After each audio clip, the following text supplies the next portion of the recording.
Okay? All right. So, our next industry speaker is a longtime member of Chico's local startup and technology community. They're also a GrowTECH member. Most recently, Brad was the principal. This is the Brad. If you weren't here yesterday, there was a whole bunch of discussion on the Brad. But this is Brad Ledford. And Brad was most recently the principal program manager at Amazon Ads. He quit to start his own company, called Foundry. Anyway, we're going to talk more about that. We're going to talk more about AI. But next, what I'd like to do, again, because we have not clapped enough today, let's clap and put our hands together for Brad Ledford. Woo! Yeah! Let's go! All right, okay. All right, Jay, you got my back? Titled Harnessing Artificial Intelligence, Exploring What's Practical and Possible. In today's rapidly evolving digital landscape, the imperative to adapt and innovate has never been greater. This session aims to demystify the world of AI, separating hype from reality, and offers actionable insights that you can integrate into your businesses and industries. We will delve into cutting-edge case studies, scrutinize the ethics and governance of AI, and explore how machine learning algorithms can become a cornerstone in solving complex challenges. Thank you for joining us on this intellectual journey to unlock the transformative potential of artificial intelligence. So if you didn't gather, that's my voice that I recorded, and actually I didn't record. This is an AI model that was trained just a couple days ago that produced that audio file. I read the Declaration of Independence to that model on a tool called 11 Labs, and after about 90 seconds of learning, it produced that file. So I'll let you be the judge of how well it did based on how I sound. I thought it did pretty great, but that's one example of kind of using practical tools that we're going to go through. So anytime that I mention and show an example, I'll try to remember to show the tool or reference the tool so you can kind of take notes, but we'll have a resource for you after the talk. So who am I? These are some of the logos I've collected over the years. I've been in software either as an engineer or a software engineering manager or a leader for the last 25 years. And most recently was, as Eva mentioned, in Amazon Ads on a very science-heavy team. So working with machine learning engineers, data scientists to personalize Amazon Ads. So I'm sorry, I apologize ahead of time, but it's getting even more creepy how well ads are going to be tuned to your personality very soon. This is kind of a format I want to use in the talk. Anytime you see something that is AI generated, I'll try to put the prompt on screen. This is just an example of that format. If you don't have a prompt up there and you want to know afterwards, let me know and I can share. But every single image in this talk was generated except for one, and I'll kind of let you try to figure out which one wasn't generated. So on the left here, I just kind of want to set the tone that this is a talk about AI from a perspective of trying to make your day-to-day business life a little easier, right? It can be scary to think about how these tools are going to impact our businesses and, are we going to lose jobs? Is my job at risk? I try to picture and imagine somebody doing knowledge work being enhanced by these tools. So that's kind of going to be the focus of my talk. However, there's also an aspect of AI that I see as really empowering you, kind of like Neo in the Matrix, just giving you superpowers. Now, this is not an accident that I pulled this up here. There's a little bit of a problem with that image on the right, but we'll fix it later. So what is AI really quick? This was really challenging for me to kind of try to distill this down into a very quick talk. But the main aspects that I want to talk about are machine learning, natural language processing, you might see it acronym of NLP, and computer vision.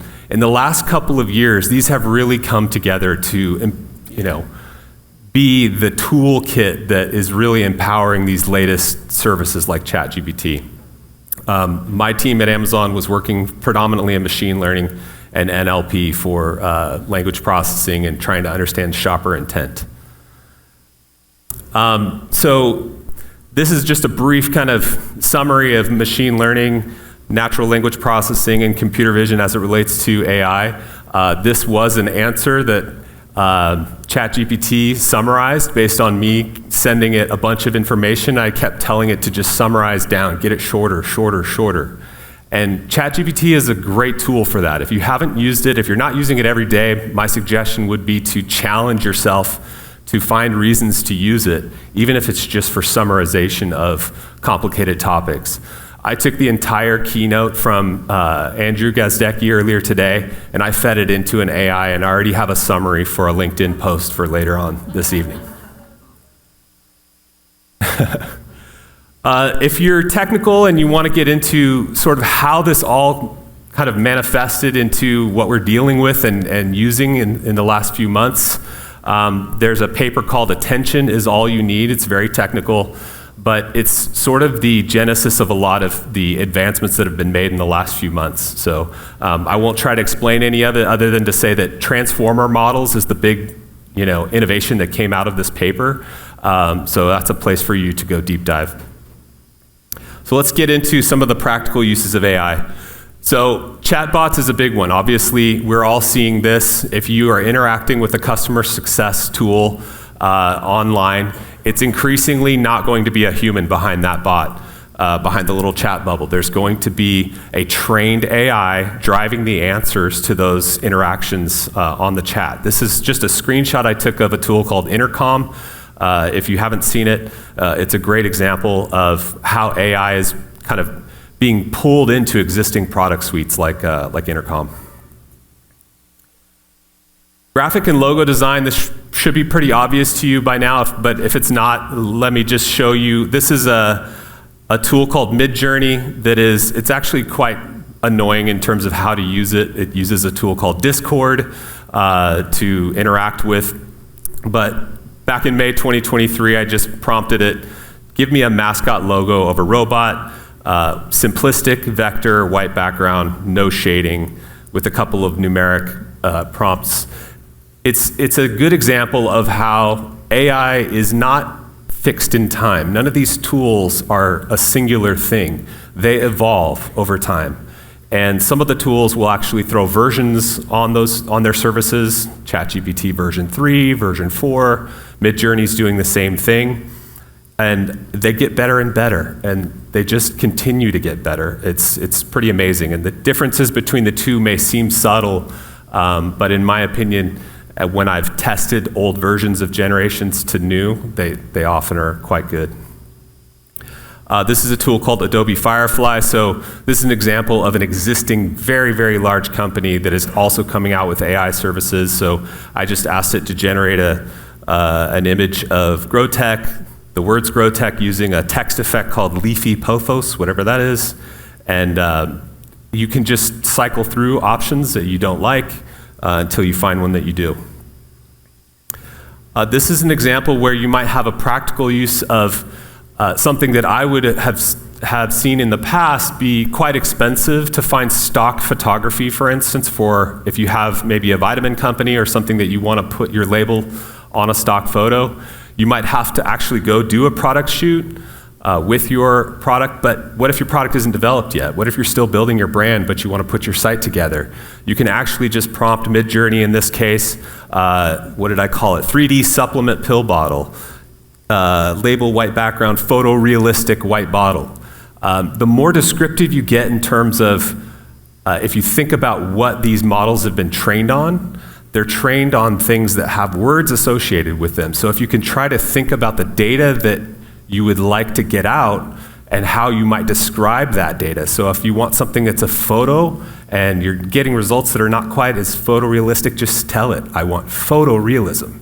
You can even tell it, I want it to be from a Canon 5D, like an actual camera model number, and it will increase the resolution of those results. This is one that came out quite recently. This is, and I took a screenshot of one of the earlier graphics in today's presentation to try and see what the results were, but it wasn't quite up to snuff. But this is an example of if you have a really complicated diagram and you want to make some sense of it, just throw it into ChatGPT's new GPT-4V image analysis tool. And this will just describe. There's literally one word prompt here that just says, analyze this diagram. And the tool goes through and converts all of the image to text, understands the relationships between the nodes and the graph points, and gives you a summary of the results. Another example of image analysis, somebody just held their hand out with a couple of pills. They don't know what these pills are. Just snap a picture of it, ask the AI, what are these? And of course, it gives you the best guess it has for the dose and what type of pill it is. In this case, it's for a particular problem that some men have. Now, of course, this is not advice, right? Like, don't use this in place of a doctor, and that's kind of some of the caveats that we'll go into when AI is used for things that it's a good enough kind of a tool. Sometimes good enough can be dangerous, right? So we want to be careful about when we use these tools. This is one that I actually have used in production for my new business. In Google, you can turn on, if you don't have the option, you might have to wait or use your personal Gmail. My work email is not turned on yet. But in a Google Doc, you can actually just ask it. I asked, in this particular case, to add a clause to my development agreement for a restart penalty, which is just a simple way to say, if you don't respond to me as a client, I can charge you 5% when you decide to come back to me and start the project back up. And I didn't like the initial result, so I just continued to ask and say, make it longer. And Google, in this case, did a great job, and it's in my default doc now. So this is a very real example. Now, is that legally binding? Is it correct? Has my lawyer taken a look at that particular clause? No. But it's written in a way that feels more protective to me than not having it in there. So, customer service avatars. So really, the customer service space has probably suffered the most disruption in the last 6 to 12 months. But this is an example of a tool called walkthrough.ai, where you might have an AI that is trained on your product, the copywriting in your product, and actually teach it and give it a script to walk through your SaaS product or your website. And these are not human beings. These are trained these are videos that are the result of trained models.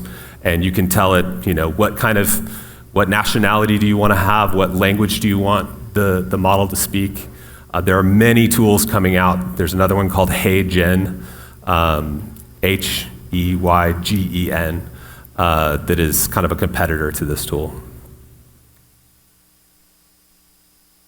Illustrations. This is just a no-brainer, right? These tools are very good at creative illustration through their generative capabilities. This is DALL-E 3's generative AI, which is fairly new. They've had DALL-E. DALL-E was actually one of the first things that kind of broke this open, right? We all, or at least I remember that pretty vividly last year. But DALL-E 3 is OpenAI's latest image generation model, and it's quite good. This prompt is a downtown plaza full of happy people. And you can do things like that. I believe it was Michael who mentioned, try to speak to this like it's a human being, and in my experience, you'll get quite a bit better results. And if you're not happy with your results, that's when you can be critical. You can, treat it a little bit more like that's not good enough, and just continue to iterate. I've seen some people use these tools, not be happy with the results, and then kind of shrug it off and go, well, I'll do something else. No, keep going, iterate, use the image that you don't like and use that as an input to the next generation. So here's another photorealistic example. This is kind of the category of image that just kind of blows my mind, because I'm having a hard time now distinguishing between AI and real photos. And if I was a stock photographer as my business, I might be a little concerned moving forward. But this is minimalistic portrait of a 60s blonde woman in a room, expressionless, 60s hairstyle, 60s fashion, sun rays, light teal and amber, soft hues, Cinestill 500. What does all that mean? It just means I get what I want.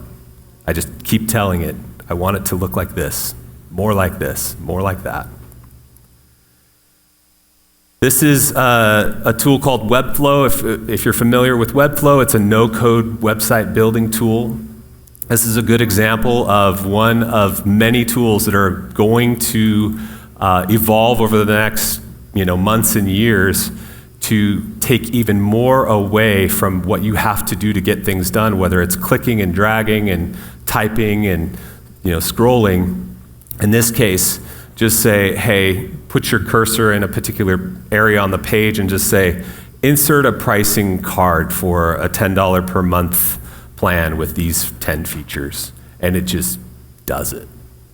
And if it doesn't produce something that you like, typically these have just a way to regenerate, try again. Here's another one that just came out in the last month. This is v0.dev by a company called Vercel that is quite impressive. This is a generated actual working bit of code that was give me a news site. And it generated the news site. And the interesting thing about this approach and this tool is that they understand that there's going to be a marriage and a back and forth between the person generating code and the final result. So they built an entire interface for iterating on the results. So if, make the hero image bigger, it generates another result. Okay, make it more friendly on mobile. Okay, it makes it responsive to mobile. And you just have a dialogue with this generative code writing tool, and it saves each version as you go. So it's non-destructive. You can go back and it's generating legitimate code that your dev team can pull into your code base. In this case, the prompt, was a news site with header, with all sections, top story called out, add multiple newspaper sections, be intricate, be detailed. That's another interesting thing about these things is that these large language models are trained on data that has adjacency to words that are important. And why does that matter? It matters because we've learned that you can do things such as tell the AI to take a deep breath and it will produce better results. And I kid you not, if you are not getting what you want or you just generally want your results to be better, tell your AI to take a deep breath and it'll be better. And why is that true? Well, there's a lot of theories about why it's true, and frankly, not every AI engineer really knows what's going on in some of these black boxes. But it's about word adjacency to these, a better piece of content might have some adjacency to these words through content that has been used to train the model. So before this talk, I wanted to just see if I could kind of put my learning to use and show you what I was capable of doing. So I imagined a recipe app. So I'm a programmer. I love writing code. I love thinking about app ideas. This is a pretty easy one. I felt like it was a bit of a softball. See what we could get. And so I asked ChatGPT for a list of common ingredients in everyone's kitchen. So the reason I asked it that prompt is because I figured I could create an app, and I didn't build this, but I'm sure that I could, with the use of AI, do this pretty easily. Imagine walking into my pantry and just kind of holding my phone up and letting my phone figure out what I have in my pantry, right? So just collect a list of ingredients just by holding up my phone, okay? So assuming that's possible, I told ChatGPT to give me a list of ingredients, and then I just said, generate a list of dishes from this list of ingredients. And it nailed it out of the park, and it decided that bruschetta was one of the ingredients, or one of the recipes that, or dishes rather, that I could produce with what was in my pantry. And so I asked, well, that sounds like a pretty good dish, give me a recipe for that dish. And it proceeded to give me a beautiful recipe. I then just took the recipe in total without any prompting at all, just a basic recipe, and gave it to Midjourney. And this is the image that was produced by Midjourney from that recipe. And I challenge you to discern between that generated image and a well-articulated photo of, a real bruschetta recipe. To me, I was kind of blown away by this one. So then I proceeded to use ChatGPT and GitHub Copilot to actually build the application. So I prompted ChatGPT to write the application. You can't really see it here. This is kind of hard to tell, but there's a bit of code in the middle that, as I'm typing it, this is kind of one of the examples, is the first app that it produced didn't have the image. It just produced the recipe. Okay, so it was just a web page of the recipe. Not very interesting. Let's get the image in there. So all I did in the latest version of GitHub Copilot was to just type image in the code.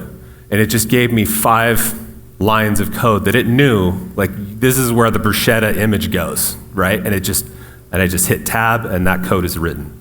And so that is the only manual thing I did, but it took me to decide, okay, I think I want an image here. And so it's a good example of me, my skills, my desires being augmented by an AI. So the final site generated the copywriting, it generated the code, and it generated the image. And it used these 3 tools primarily: ChatGPT, Midjourney, and GitHub Copilot. And I deployed it to that website if you want to go to that site. And by the way, if you want to go to that site, because of AI, you can just hold your phone up and it'll recognize that that's a hyperlink. You don't even need a QR code these days. So what happens when we use these tools and we understand that they're good enough, right? They're good enough for a lot of tasks that we can automate. I've been meeting with a lot of people in town and various other places, and I've been blown away by how much can be done with things like, tools like Airtable and Zapier and some of these things that are getting augmented by AIs. But there is a downside to some of the good enough aspect of this. Like, what is going on in this downtown image that was produced when you really get down into it, right? I see a couple backward heads. I don't know where that leg goes, but it kind of goes into the back of her leg, and then this leg's in front, but now her arm's behind her, and that head is going in the wrong direction. There's no shadows for this person. The light is kind of, sort of going in the right place. That's a strange heel. I think I don't know. Those might be the new Nikes that everyone wants, but what I wanted to kind of show, and then of course we have the 6-fingered man on the right-hand side, is that AI is truly flawed. Like, these things produce hallucinations. They do things that are, and really if you played with the early versions, they were comically bad, right? Hands, for whatever reason, super hard. It's still hard to this day. But the companies that build these tools are not sitting around. They're not saying good enough and just trying to move on. They're fixing these things. They're putting tools on top of these tools that you can use. So this is an example of how Midjourney approached this. You can take a lasso tool and pick any part of any image. It actually doesn't have to be a generated image. You pick the part that you want to revisit, which I've shown in that top right there, and you just hit a button that's like regenerate. And it will leave the rest of the image alone and focus on the area that you've selected and give you new versions, which is shown in the bottom right. So we get 3 out of 4 of them still hideous, weird, non-human results. But the first one's, good enough. So we'll move on. And that is the main point, is that you are still involved. Like, you can't treat these tools as just some replacement for a person or a process. They can save you tons of time. They can skip past a lot of tasks. Taking an artist would take hours to just get to the basics of this illustration, and it takes an AI seconds. But it's not good enough to just get the result and ship it and send it on your website. You could really be doing damage to your brand by doing that. So where do we go in the future? And this is an area where I think, Michael and I both were like, I mean, how many different directions could we take this? It is the scary part. I wanted to just focus the discussion on a couple areas that I care about and I think that are going to be really meaningful. One of them I think is in the melding of the physical space and the digital space. And I don't think these tools that are coming would be possible if it weren't for these large language model and generative AI innovations. But, and of course, this was a prompted image, but with Apple's AR and VR headset coming out, with Meta's latest results, I don't know if you've seen the latest version of the Meta Quest. They've actually built in the ability to recognize your hands, so you can use the controllers, but if you just throw your hands out in front of the Meta Quest, it knows and you can pinch things in virtual space. So imagine if we start to blend these tools together in our physical worlds. I could be up here talking and I could be sharing files with you. You could be asking questions and I could be putting them into a queue of things for me to answer just by looking at you and having apps that interact with each other. So I think that's a big piece of what's coming, and I think that's why you see companies like Apple investing so much in that space. And it wouldn't have been possible if it weren't for these machine learning models. Another one that's got some press recently, you may have seen this. There's several companies working on wearable tech that is always on, always listening. There are several use cases for this, but the one that they're targeting is really to be your personal assistant. And it immediately evokes all kinds of privacy and icky concerns, right? These are the things that some people stay up at night thinking about. I will just say that I'm a pragmatist when it comes to these things. I try to follow the trends and not judge them. So I wouldn't build this, but I certainly am going to follow the progress they're making and understand it and investigate it, because this tech is coming. There's another one that just was released that's very similar, and they have their own motivations for it, and they're all going to take different approaches. But let's be real about it. We've already got essentially a device that can do all these things. They just have chosen not to. So don't pretend that you're above these kind of things that seem like, oh my God, such an invasion of privacy. I wouldn't be in a meeting where somebody was wearing these things. It's like, okay, I recorded Andrew's entire talk earlier today. Should I have done that? Was it my right?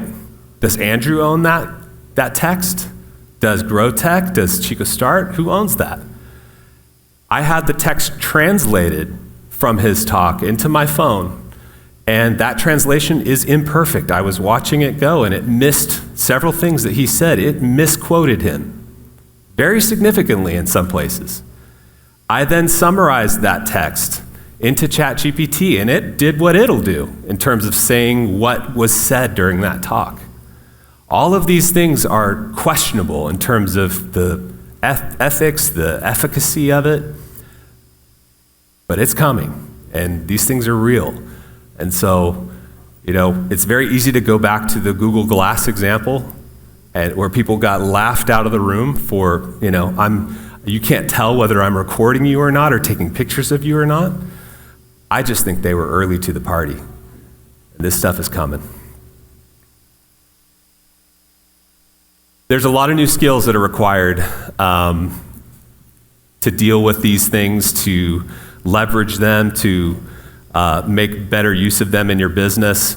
I think the most obvious thing you could do would be to hire Mark Sorensen to just go reinvent your internal operations, because he's demoed some things that he's done with AI in his business that are just, I'm still trying to process. But clearly the ability to identify prompts is a big deal, right? Prompt engineering is a phrase that we kind of have heard, and You may not know ultimately what that means, but the ability to craft the prompt to get the result that you want can save orders of magnitude of time interacting with these AIs. Knowing when a human touch or an audit of the content is needed is going to be a big piece of this, and that will vary based on the tool that you're using. The ability to quickly validate generative results against known truths. Validation of content is going to be a big thing, and of course, a lot of AIs are using AI to validate the output, which seems crazy, but that's kind of where the state of the art is right now. There's a thing called prompt chaining that is being developed. There was an AI engineer summit just this weekend that I almost attended, but watched some of the live streams, and the AIs being used to craft input to other AIs is really going to take us another step. And then of course, high standards and ethics is a big piece of this.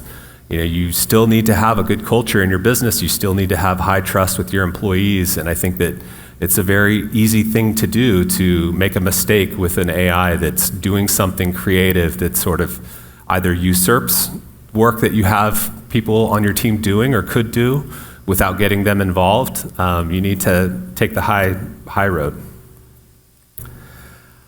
So final word of caution here.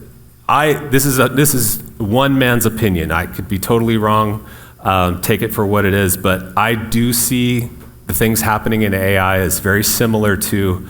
Is anybody familiar with the concept of disruptive innovation from Clay Christensen? Yeah, a few people in the room. So the kind of canonical example from that teaching is, or one of the examples is, at the end of the 19th century, the steam shovel industry was constantly competing with each other to build a bigger, better steam shovel.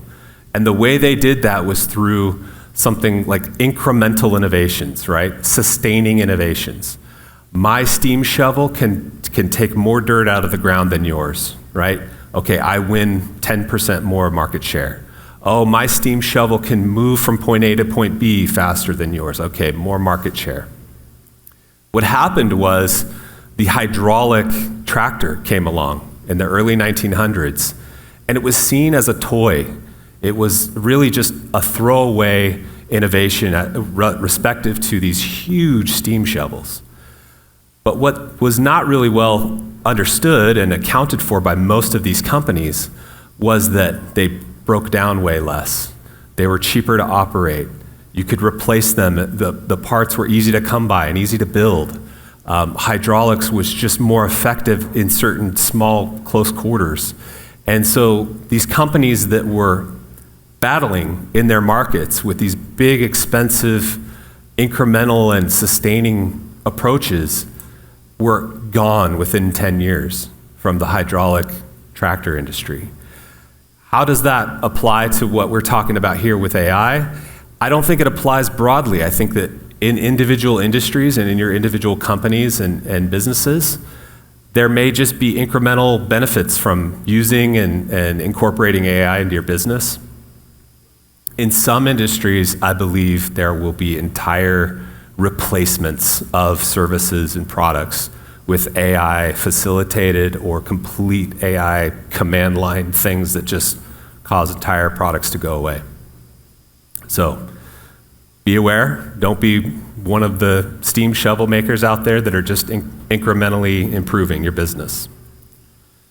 That's all I have. So this is the website that we created. There's not much there today, but Michael and I have kind of committed to each other to meet and continue learning on a regular basis. As he mentioned yesterday, I'm thrilled with the fact that we didn't start working on this until like 4 weeks ago, because back in May, it would have all been irrelevant. But that's my talk. Thank you. All right. Woo! Thank you so much, Brad. Shall we open it up for Q&A? All right, come on down, Nick. Oh, I know. See, that illustrates one thing, if we can actually use the technology or not, and the tools. One weird question I have is, if you have all of this replacing all of these tech and tools, automating things, which is definitely needed in some spaces, is there any safeguards? So if these systems go down or corrupted, can a human be able to go back into those systems and understand what was being regulated to essentially, 10,000 minds in that little tiny box?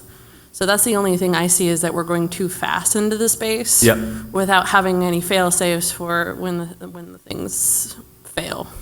Yeah, Because they will fail. I mean, one solar spark, one stupid person blowing up a power station, whatever. It takes one little thing of human stupidity to ruin all the good stuff going forward. So I'm just curious if there is any current fail-safes, because when I researched this myself, I didn't really see any. Sure. So the question is ultimately, what are the strategies for fail-safes to prevent mistakes, but also to go back and audit what resulted in a mistake? Correct.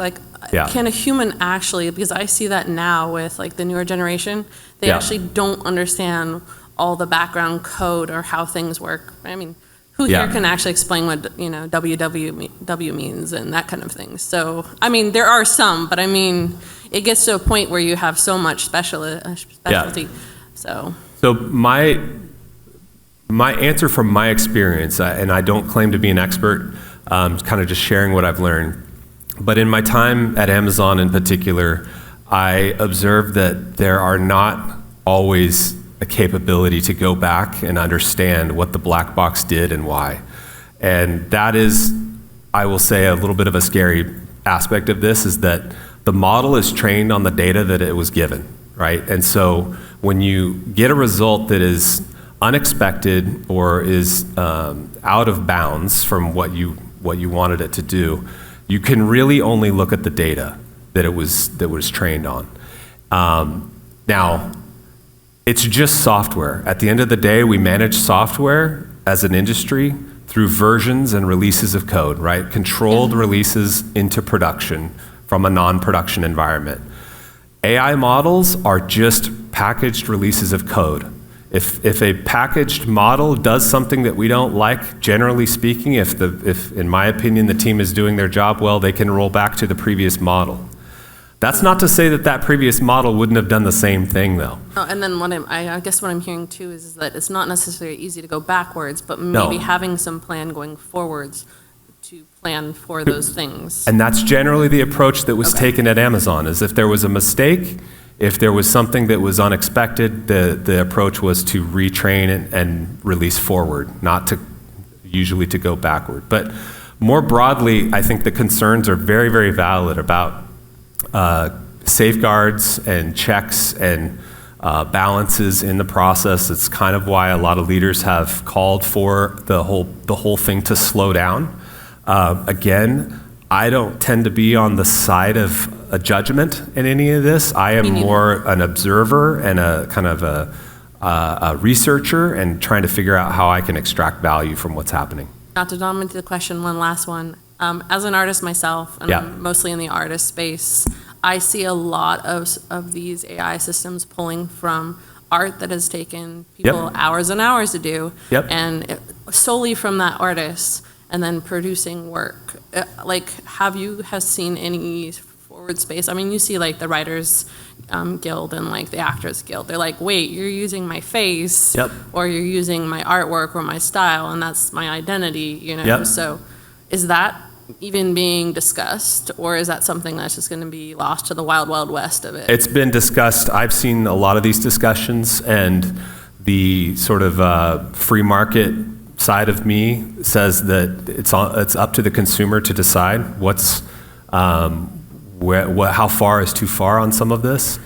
And a great example of trying to solve this problem is one of the big stock photography entities, Getty, just released their AI that is trained entirely on their own library of images, and they are producing a system of royalties based on those generated AI images to the original creators. That's cool. So that's Getty's approach. That's really good. I like that approach. Right? And so do you generate a bruschetta from Getty's AI, or open AIs or Googles or Bards? And does anybody and does there need to be a chain of being able to investigate where that image was generated or not? These are good questions. Okay, last one. Okay. What keeps one person or from one community from just dropping too much images into this whole like bag of things and skewing it one direction? Like, do you have a selection of images, or is it, as far as I'm concerned, a lot of people pull from ChatGPT and things like that. So if someone could easily just upload a crap ton of data into the system and like skew some of these answers and research, so. I can't speak for what most other companies did, but Amazon was using AIs to do that, to deduplicate content that was trained on downstream AIs. They would use AIs to find duplicate inputs. So All right. that's going to be the answer for a lot of things, AI. Yeah. Yeah. Okay. Next question. And where is the microphone? Okay, thank you. Cool, you can hear me. Great presentation, by the way. Thanks. The transformation of communication and AI with like mixed reality and 3D generation, how do you see that being involved? I'm gonna just throw out some couple other words like Microsoft avatars with their teams, and I know Meta is trying to do some other things with communication in VR and AR. Yep. How do you see the evolution with that, with AI generation? Well, that I didn't have time to incorporate it into the slides. I should have, but if you haven't seen the interview, the podcast interview that was done between Mark Zuckerberg and I'm blanking on his name, but one of the big podcasters, they took both of their faces, their whole bodies rather, and went to Meta's offices and had their bodies and faces digitally scanned to a depth where you can see an individual freckle and hair in some cases, right? So high resolution scans of their full body. They then put those 3D models into a system that added the capability to animate features of the model. Right. And Deformation. Yep. And so that model is going to be part of Meta's product catalog very soon. And so if we can get to the point where an iPhone or a smartphone can be used to get a 3D representation of your face, that will solve the lag that's inherent in sending video over Zoom. So this is actually a subject that is very, very powerful in terms of saving bandwidth on video calls. It's my sense, and what I've been reading is that video calls may be kind of an antiquated thing in 5 or 10 years. It'll actually be 3D representations of ourselves talking to each other on screen. So Motion capture. Yeah. Yeah. I love it. Thank you. For sure. All right, next question, please. Yeah. Yeah. So question regarding ownership of content, I guess, if I'm going to just summarize it. Yeah. The prompt that's fed into the AI system and then the resulting content that comes out of it. Yeah. Unless you're paying for the service and there's some sort of agreement there between user and provider. Yeah. Where do we stand now on this content? Like you put up, you could create a website with recipes. Yep. Can I put that on there and charge a subscription service, or can I generate revenue from that content that all I was the prompt? Where do we stand on that now, and where are we going? I don't know. That's why I put it in the talk, because we've gotten to the point now where these things can and will be productized and sold. And there's an open question about the legitimacy of it. There was one mistake in that recipe app, that it called for chopping the tomatoes. And the picture was small diced grape tomatoes, right? And that's a discontinuity between the image and the recipe. And I noticed it and I left it because I wanted to kind of think about that, right? In terms of, you wouldn't probably let that happen on a recipe website. It wouldn't be good enough, right? The photographer would have the thing there, they would make the dish and they'd photograph it. And that would be the baseline of a good product. to release out into the world. Is it good enough to release that thing that has an inconsistency? That's my first question. What's the threshold of good enough? My opinion is that threshold is just going to keep getting pressed up, right? These things are going to get better and better at understanding the inputs and producing an output. From an ownership and ethics perspective of monetizing the results based on that input, I think I'd have to talk to like an ethics professor or something to give you a good answer. But again, just observing it from the sideline, I think it's a mistake to sort of dismiss these things as not being a key part of your business, monetizable. Just, I would suggest figuring it out. And if there's risk associated with putting something out into the wild, we take risks all the time. And this is just part of the new sort of reality, is to understand the risk that we're taking by putting out some content like that. Okay, then a follow-up question. Is there a way that what's the checks and balances look like on the other end of it? Say I were to put out have it create a book for me. Yep. Right? And then I go to print, I put it out there, it's a bestseller. Yep. What are the checks and balances that then somebody come along and say, that wasn't your material. I guess the data of that prompt going through that, can they reverse that back and track that down to say, oh, that's based on the prompt he provided to these 4 or 5 different programs? I think we'll see a lot of things come out. I mean, one of the recent decisions, the court decisions, was that ultimately AI-generated content is not copyrightable. I think that one's, if it hasn't already, it's going to go all the way up to the Supreme Court. I don't know who will take that up. But the idea that generated content is not monetizable, I take challenge with. Like, I think that we are very likely all to be consuming AI-generated content that we don't know is AI-generated. And it's incumbent, I guess, on the platforms to decide, doesn't Amazon ask as part of the publishing process, was any portion of your material AI-generated, yes or no? Okay, then it's incumbent on the person publishing that content to tell the truth or not. They may have contracted with third parties who generated content that they claim was original, that they don't even know. So they will say it was original and give it to you, and you publish what they created as part of your work, and you say, no, none of it was generated, but they lied. Okay, what's the line of how do I go back to that person? That might be a contractor that I hired 7 months ago who's not even in that business anymore, and I can't get a hold of him. Who's going to chase all that down? I mean, that's a multinational, that's very likely somebody in the Philippines or somewhere who I contract with to produce that image. This stuff is already happening, by the way. This is not theoretical. So, and by the way, I asked this on Twitter a couple months ago when this stuff first came out.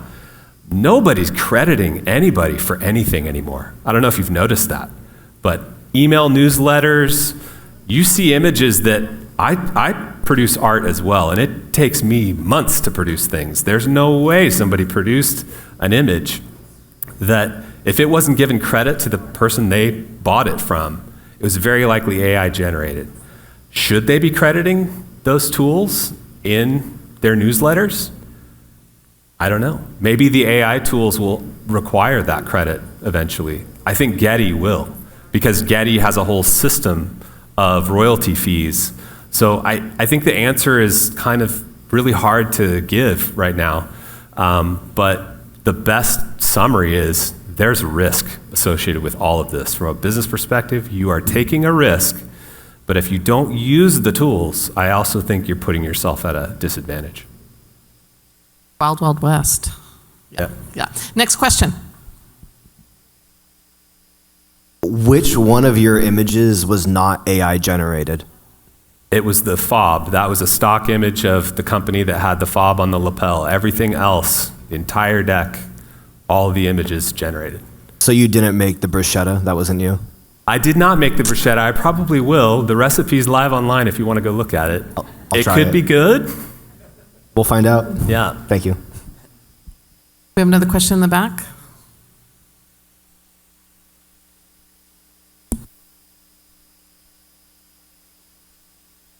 excellent talk. Thank you. This is a variation on the question about IP. So assuming we're writing or using AI to write code, and we have a generative process behind it, there's a business process, and we're writing the code to beat that business process. Is it really IP anymore if it's written by AI? Can you control it, in other words? Can you control it? The source code. Yeah. So, I mean, open source, closed source is kind of like part of that answer, right? If you don't publish your code anywhere, I would argue that's IP no matter how it was written or who wrote it.